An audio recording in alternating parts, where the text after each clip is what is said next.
And then there's a rebuild kit you buy from Weil-McLain. It's this one. It's a 383-500-620.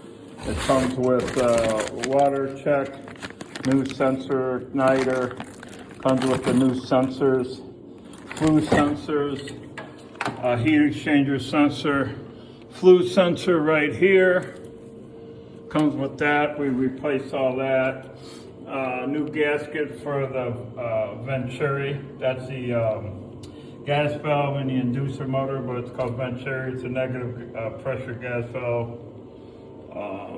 So I gotta go through the whole system, check the pumps and stuff, and from around the town.